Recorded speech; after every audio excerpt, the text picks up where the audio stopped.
સુરતમાં સમીર માંડવા પર થયેલા ફાયરિંગ મામલામાં પોલીસે 4 આરોપીઓને ઝડપી પાડ્યા છે અને બનાવના સ્થળે રિકન્સ્ટ્રક્શન કરાવ્યું છે। આરોપીએ પોલીસની હાજરીમાં બનાવના સ્થળે પુનરાવૃત્તિ કરી હતી, જે પોલીસ તપાસનો મહત્વપૂર્ણ ભાગ છે। સુરતમાં ગુનાખોરીની દુનિયામાં માથાભારે ગણાતા સમીર માંડવા પર 2 દિવસ પહેલા મોડી રાત્રે 4 શખ્સે જાહેર રસ્તા પર ફાયરિંગ કર્યું હતું। હુમલાના સમયે સમીર માંડવા રસ્તા પર ઊભો હતો, જો કે તેમાં તેનો આબાદ બચાવ થયો હતો। લાલગેટ પોલીસે ગણતરીના સમયમાં 4 આરોપીઓને ઝડપી પાડ્યા હતા।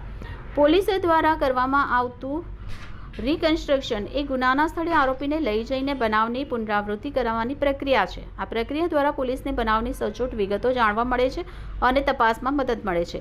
આ પ્રક્રિયા કાયદેસર છે અને આરોપીની ઓળખ અને ગુનાની ગંભીરતા અનુસાર કરવામાં આવે છે। આ બનાવમાં પોલીસ દ્વારા રિકન્સ્ટ્રક્શન કરાવવાથી આરોપીઓની ભૂમિકા સ્પષ્ટ થઈ છે અને તપાસમાં મદદ મળી છે। આ પ્રકારની કાર્યવાહીથી કાયદાનું પાલન થાય છે અને ગુનાઓની તપાસમાં પારદર્શિતા જાળવવામાં આવે છે।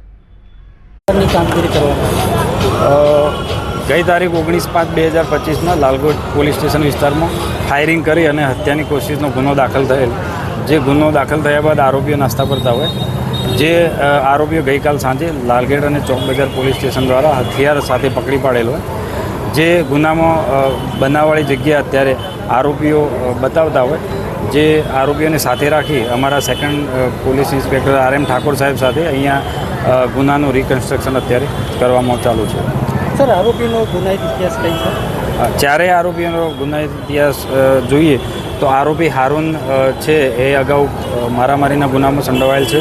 આરોપી નાસિર અનવર હુસેન છે એ અગાઉ ખૂન અને મારામારીના 3 ગુના અને ઘૂસી ટોકનો 1 ગુનો નોંધાયેલ છે।